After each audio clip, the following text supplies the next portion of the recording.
Foi de mãe todo o meu tesouro, veio dela todo o meu ganho. Mulher sapiência, Iabá, do fogo tirava a água do pranto, criava consolo. Foi mãe que me dissegou para os cantos milagreiros da vida, apontando-me o fogo disfarçado em cinzas e a agulha do tempo movendo no palheiro. Foi mãe que me fez sentir as flores amassadas debaixo das pedras, os corpos vazios rente às calçadas e me ensinou, insisto. Foi ela fazer da palavra artifício, arte e ofício, do meu canto, da minha fala.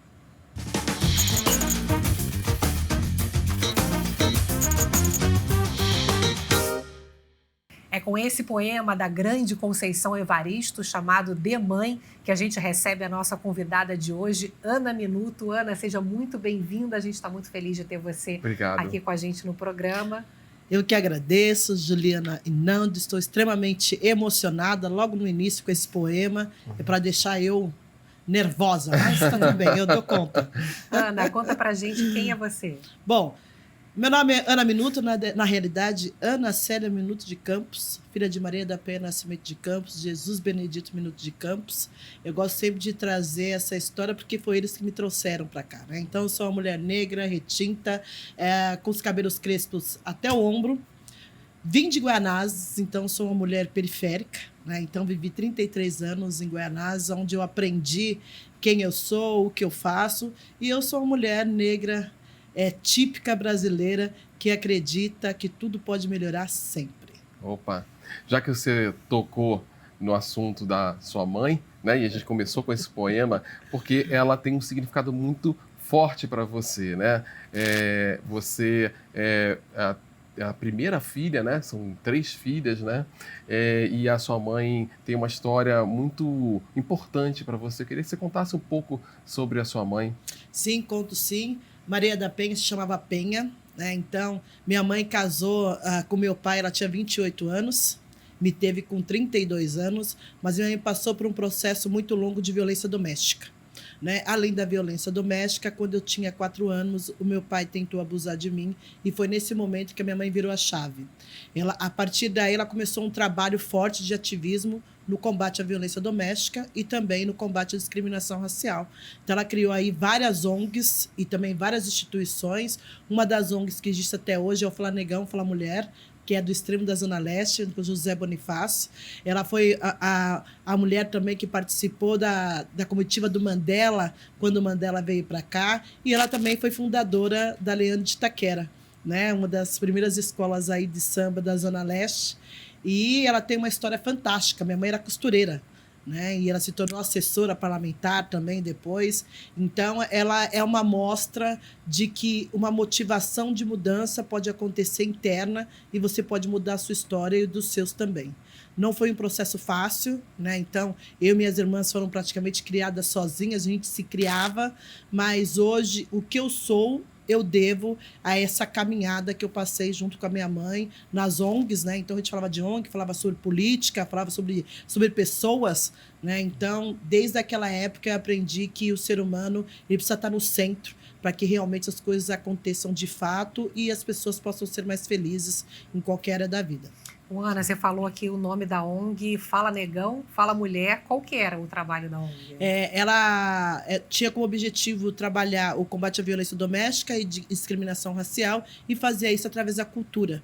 Então, a gente escreveu vários projetos aí para a ONU, para a UNFPA, que tinha como esse objetivo a cultura de paz e também movimentar, fazer esse processo de música, dança, né, que trouxesse aí, resgatasse a autoestima e o poder pessoal da população negra.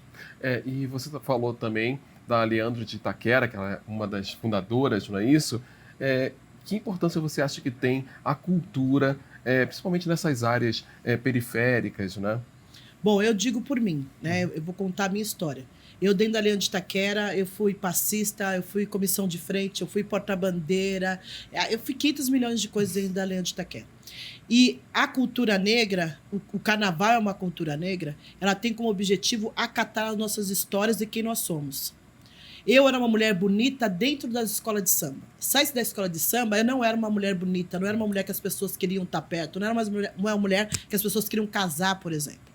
Esses movimentos, como escola de samba, como samba rock, como lugares onde a gente pode fortalecer a nossa cultura, nós fortalecemos a nossa identidade enquanto ser humano. Então, nós temos um desafio enquanto negros no país, que é a questão da baixa estima, a questão da falta de poder pessoal, porque os ambientes não fortalecem o indivíduo, né? Fortalece o que você tem, mas não fortalece o que você é. E a cultura, cada um de nós, dentro da nossa cultura, nós fortalecemos a nossa identidade enquanto indivíduo e nos fortalecemos enquanto grupo. Por isso que é tão importante a cultura, por isso que é tão importante a gente falar sobre várias culturas e fortalecer essa cultura no dia a dia, que no final as diferenças existem porque existem culturas diferentes. E você ter uma referência forte como foi a sua mãe é fundamental, porque muita gente não tem esse porto seguro, essa referência de uma mulher forte, né? Como é ser filha de Maria da Penha? Até me arrepia essa pergunta. É bem desafiador, porque eu, como mais velha, todo mundo esperava que eu repetisse o que a minha mãe fez, né? Então, eu também te coloquei essa pressão em mim quando ela faleceu. Eu tenho que estar em ONG, eu tenho que estar ajudando pessoas. E aí, num determinado momento da minha vida, eu falei, não quero mais, estou cansada, não aguento mais essa pressão, vou para a área de tecnologia. Então, eu sou da área de tecnologia, trabalhei muitos anos nessa área, sou do sistema de informação e... Ser filha da Maria da Penha é ter a certeza que eu estou cumprindo com a minha missão. Porque tudo que eu faço hoje foi porque ela me programou para fazer. Ela me programou para fazer isso, mesmo eu brigando, eu xingando, eu reclamando, eu não querendo mais, eu cheia de gente.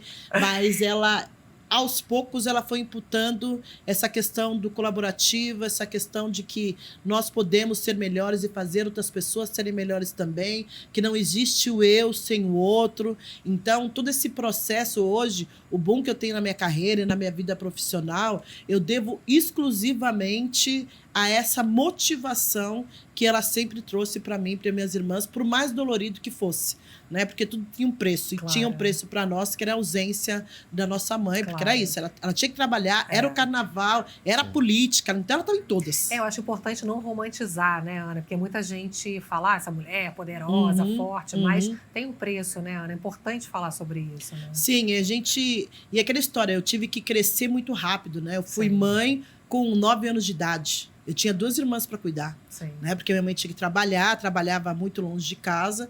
E aí, eu e minhas irmãs, a gente se criava, né? Então, por exemplo, eu tenho um desafio até hoje, que é a questão de eu não ter conseguido ser jogadora de vôlei.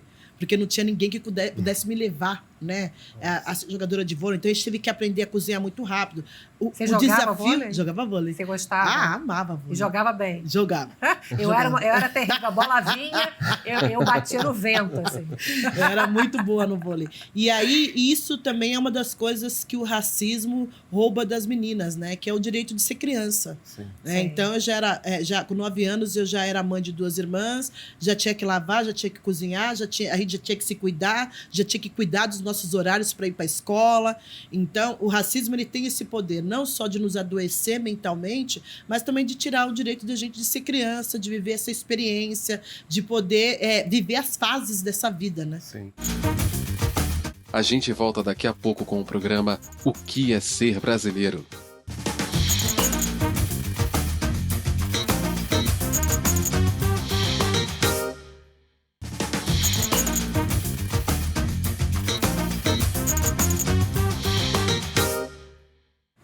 A gente sabe que as mulheres periféricas, principalmente as mulheres negras, elas têm muita dificuldade no mercado de trabalho, né? E você fala muito sobre como mudar essa realidade, né? Que caminhos você acha que a gente tem que seguir com urgência no nosso país para a gente poder começar a transformar essa realidade? Eu parto do princípio que existe uma responsabilidade de 2 lados, né? Na minha visão, a população negra precisa passar pelo processo do autoconhecimento, que é esse processo de saber quem você é, saber quais são as suas potências, saber o quanto você é grandioso, apesar de tudo que falam por aí. Esse é um primeiro ponto. Eu só consegui fazer essa mudança de chave, porque eu tinha uma pessoa que representava esse poder de realização, que era a minha mãe e a minha família como um todo, mas o conhecimento, né? Então, eu estudei muito. Eu continuo estudando muito, 2, 3 vezes mais, porque esse é o caminho. O autoconhecimento, o estudo, é um dos caminhos que para a gente poder avançar.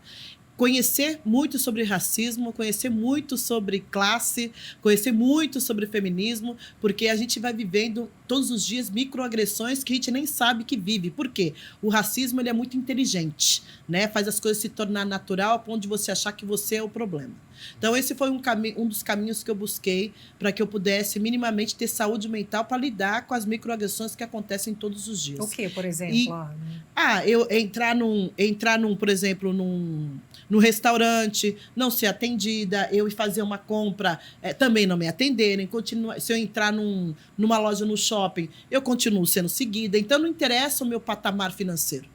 Eu continuo sendo uma mulher negra. Fora os estereótipos que tem vinculados, né, vamos dizer assim, a mulher negra, que são frutos do racismo, e ainda tem que romper isso também, né? Sim, eu, por exemplo, eu tenho uma consultoria e eu trabalho constantemente com isso. A todo momento, o meu preço é questionado. E é um preço que, por mais que eu queira cobrar bem, ainda é menor do que uma mulher branca fazendo a mesma coisa que eu faço ou com o mesmo conhecimento que eu tenho. Então, a gente tem esse processo. Uma mulher negra ganha 57% a menos que um homem branco na mesma posição, entregando a mesma coisa. Então, a gente tem vários desafios e esse estereótipo está relacionado a o que eu posso entregar e se eu tenho essa capacidade de entregar, se eu sou confiável, né? E a sociedade está passando por esse momento de conscientização de que a gente tem um problema sério e que a gente precisa reconhecer os nossos privilégios, mas eu acredito que o caminho o racismo está a favor do capitalismo e eu acredito que é o capitalismo também que vai mudar essa história. Essa história de que a gente precisa incluir mais negros, mais PCDs, mais mulher, porque é certo, não está funcionando. Diversidade e inclusão, a gente está falando de pessoas e ESG a gente está falando de dinheiro, né? Está falando de empresas. Então, um caminho que eu vejo muito profícuo e positivo é exatamente o ESG que você vai ter que fazer. Né? Se você quiser ter a sua empresa na bolsa, vendendo seus papéis, você vai ter que fazer diversidade e inclusão, você vai ter que fazer sustentabilidade, você vai ter que fazer uma governança correta em relação ao seu negócio. Então, está se desenhando uma nova realidade e eu acredito que o ESG vai trazer para a gente essa possibilidade. E as empresas estão mais sensíveis nesse momento para fazer isso? Elas não estão mais sensíveis porque elas continuam ainda sendo muito mais racistas, machistas do que capitalistas. Mas as empresas que já entenderam que se não mudar o enredo, a escola de samba pode acabar, elas estão começando a se movimentar, estão começando a realmente estudar mais sobre, ter áreas de sustentabilidade, falar mais sobre governança e, principalmente, qual é o impacto social que a marca empregadora quer gerar na sociedade. Ana, a primeira empresa que você teve estava ligada à questão de beleza, né? Você falou de autoestima. Tem alguma relação? Na realidade, quando eu fiz 16 anos, eu resolvi que ia ser rica. Né? Eu dizia que ia ser milionária com 16 anos. Tá certo. E a partir daí comecei a buscar, e aí eu estava trabalhando, para ser preciso arranjar uma renda extra e abrir um salão de cabeleireiros junto com uma amiga. Na realidade, era um negócio para fazer unha, não lembro. Mas esmalteria. Abri a esmalteria e tal. Viveu só 2 anos, porque eu tinha o objetivo de ser rica e ela tinha o objetivo de cuidar de família, né? Então, ela era mãe solo, 2 filhos. Então, enquanto eu queria ficar rica, ela tinha que pagar conta. Era muito louco, porque eu estudava ainda. Aí, acabou não dando certo. Depois, eu peguei e abri um salão de depilação. Fiquei 8 anos com esse salão de depilação. Foi lá que eu aprendi a ser empreendedora. Né? Porque eu abri o salão de depilação para ser rica, não para ser depiladora. Mas eu não conhecia nada do negócio e eu tive que aprender a conhecer do negócio, aprendi a ser depiladora, aí criei aí todo um processo para depilação, para atendimento. Não, você está brincando, mas é porque antes de dar certo, você quebra o que é normal. O que você está dizendo é que muita gente abre um negócio sem se preparar, que é o que você está dizendo sobre valorização do estudo, de você estar preparado para ser rico, né? Sim, e porque é um processo, né? Que aquela história, não é só ter dinheiro, é toda a responsabilidade que esse dinheiro traz nessa gestão. Então, eu só queria ser rica. Eu tive que aprender a cozinhar, a lavar, a passar, eu tive que aprender a atender, tive que aprender a depilar, tive que aprender a fazer gestão financeira. E aí a gente traz para a realidade da população brasileira que empreende. A população negra brasileira, 52% dos empreendedores, mas a maioria de nós empreende por necessidade. Sim. E o que isso quer dizer? Que eu não consigo me preparar, eu não consigo estudar, além do processo do racismo que vai te afastando do conhecimento, mas você não consegue se preparar para o seu negócio. Então, eu, por exemplo, não me preparei para ficar 3 anos investindo no meu negócio até ele acontecer. E aí surgiram vários problemas, né? É dívida, era aluguel sem pagar, eram várias coisas. Então, é um processo de desenvolvimento mesmo, emocional, de autoconhecimento, não só para lidar com o negócio, mas também para lidar com os nãos do dia a dia, né? Então... Pois é, você está falando muito de autoconhecimento e você abriu a Minuto Consultoria para fazer isso, para levar autoconhecimento, né, a valorização de si próprio.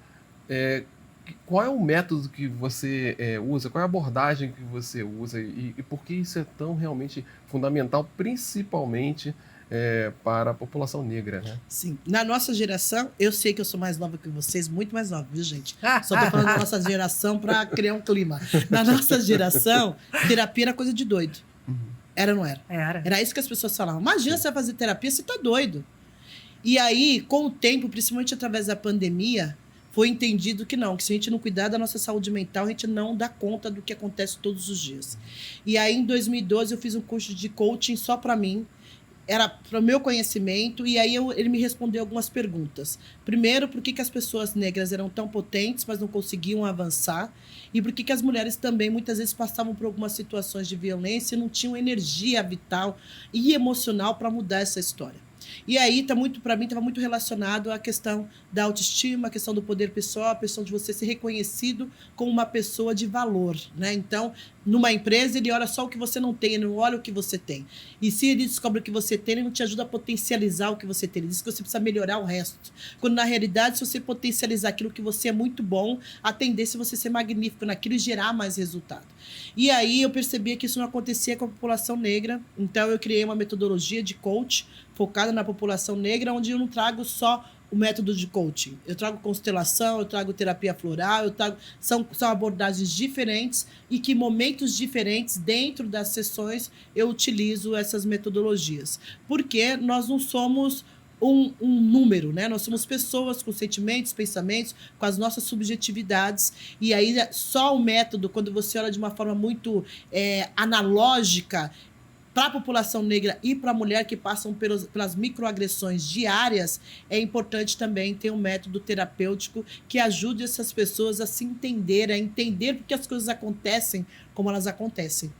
Então, hoje, a gente trabalha aí no mercado com coaching e mentoria para pessoas negras, para que elas possam ir para o próximo nível de consciência e também dentro das grandes companhias e também trabalhando com liderança inclusiva, que é esse entendimento do que é ser líder, do que é ser inclusivo, que diversidade é essa, como é que eu lido com isso, porque até ontem, vocês como pessoas brancas não entrevistariam uma pessoa negra. E tem toda uma abordagem, tem método. Você fez uma pesquisa para saber o que você ia me perguntar, porque é diferente, né? A minha realidade é diferente da realidade de uma pessoa branca, mesmo que tenha passado pelas mesmas experiências, né? Então, é esse fortalecimento do indivíduo. O que é ser negro, o valor de ser uma pessoa negra, o valor de ser uma mulher negra, todos os valores que nós temos enquanto indivíduo. Então, eu também desenvolvo e dou coaching também para pessoas não negras, mas o meu foco é a população negra. Já queremos seu coach. Ô, Ana, você presta serviço diretamente para as pessoas e dentro das empresas também para poder valorizar o quadro de funcionários com maior diversidade, é isso, Sim. Né? Hoje as empresas têm um desafio, né? Elas até conseguem ser diversas, mas elas não conseguem ser inclusivas, né? Porque não respeita a pessoa como ela é, não tem a questão do pertencimento, tem a questão do lugar de fala, tem a questão da pessoa se sentir... que o ambiente permita que ela seja ela. Então, 60% das pessoas LGBTQIA+, elas não falam que são por medo de represária. Então, imagine você não poder ser quem você é, porque você pode perder o emprego. Né? E com a população negra, a gente fala aí na interseccionalidade, que é isso, não é só você ser negro, é você ser uma pessoa negra, sendo mulher, periférica, tendo deficiência, ou sendo LGBTQIA+. Então, são vários recortes aí que influenciam nessa inclusão, nesse recrutamento, nesse manter as pessoas dentro das companhias. Isso é interessante, porque não adianta colocar um monte de gente diversa e depois não saber lidar com essa equipe e torná-la produtiva ali, né? Engajada, né? Sim, e esse é um desafio das empresas e como é que elas começaram a pensar na melhora disso? Através de diretorias de saúde mental.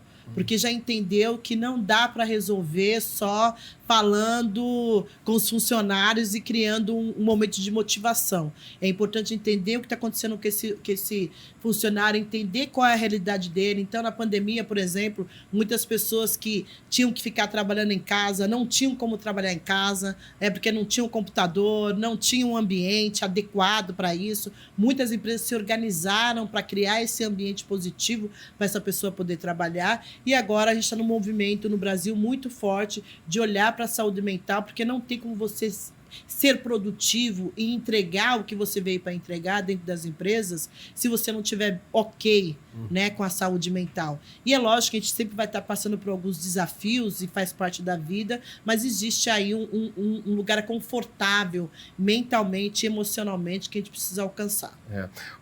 Ana, você coordenou o livro A Potência, Empreendedorismo da Mulher Negra e também o Potências Negras Summit, né?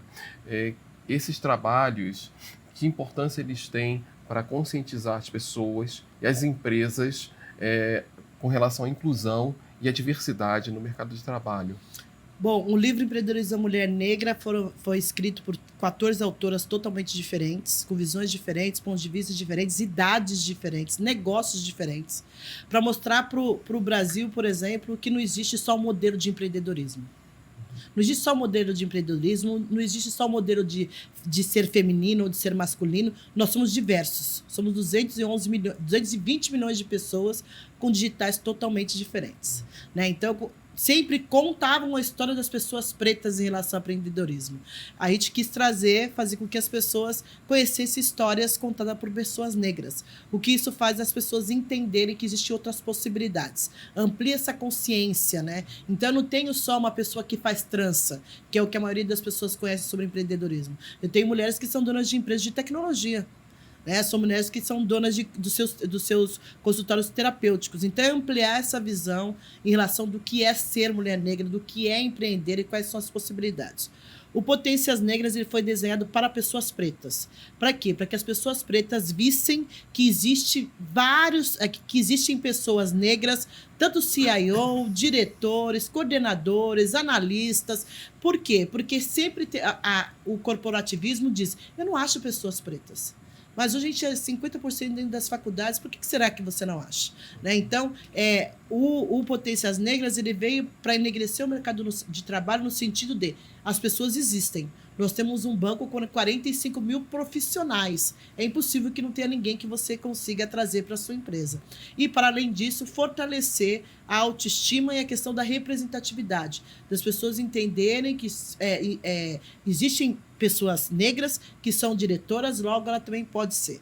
Então, a gente recebe vários depoimentos das pessoas falando o quanto elas são felizes, o quanto ampliou essa consciência e as empresas também começarem a fortalecer a sua marca empregadora. Porque é isso, se as empresas não fizerem as coisas de forma proposital, no sentido de engajar, colocar grana nisso, analisar e monitorar, ela não vai conseguir ter o impacto que ela busca e muito mais que isso, né? Pode ser que ela não exista amanhã, porque hoje eu sei do meu poder de compra. Então, hoje, a população negra movimenta aí mais de 2 trilhões por ano. Esse dinheiro está indo para alguém. E se você não for, e se eu não conseguir me ver na sua marca, pode ter certeza que eu não estou comprando. Verdade. Ana, diversidade é? Prosperidade e abundância. Legal. A gente está aqui com essa imagem linda do artista Luciano Sian, que gentilmente cedeu, que representa a mulher negra, né? E eu queria te perguntar qual a potência da mulher negra. Bom, a potência da mulher negra resistia há 522 anos a esse processo racista que nos adoece todos os dias. Ser mulher negra é conseguir criar aí seus filhos apesar de todos os desafios. Ser mulher negra é conseguir ser a base da pirâmide do Brasil, mas mesmo assim entregar no sorriso no rosto tudo que a gente sabe entregar. Ser mulher negra é cuidar. Mas ser mulher negra também é querer receber afeto, é querer receber respeito, é ser olhada como um ser humano de valor, né? E ser mulher negra é ser Brasil. Somos 28% dessa população, né? E que nós mantemos o Brasil através do nosso trabalho. Então, ser mulher negra é simplesmente estar disponível para as possibilidades que se apresentam e, apesar de todos os desafios, fazer as coisas acontecer. E o que é ser brasileiro? Ser brasileira é uma coisa muito doida, né? Essa risada eu amo. É a melhor. Ser brasileiro é uma coisa muito doida. A coisa mais linda que o brasileiro tem é ele, né? E ele precisa ser estudado. Porque nós temos uma potência de criação, de inovação, de empreendedorismo inacreditável. Né? Ser brasileiro é ser esses Brasis que nós temos aí. Então, a gente tem aí 30% da população brasileira que não tem internet, que não tem aí saneamento básico, e mesmo assim a gente continua dando continuidade à vida, né? Apesar de todos os desafios. Então, ser brasileiro, para mim, é uma das coisas mais lindas que tem no mundo. Eu sou muito patriota. Eu amo muito o Brasil, apesar de todos os desafios, e não desistir nunca, e a certeza que amanhã sempre vai ser melhor. Certo. Muito obrigada, Obrigado. Ana. Muito Eu obrigada. agradeço vocês, foi maravilhoso. Obrigada. Até o próximo. Tchau.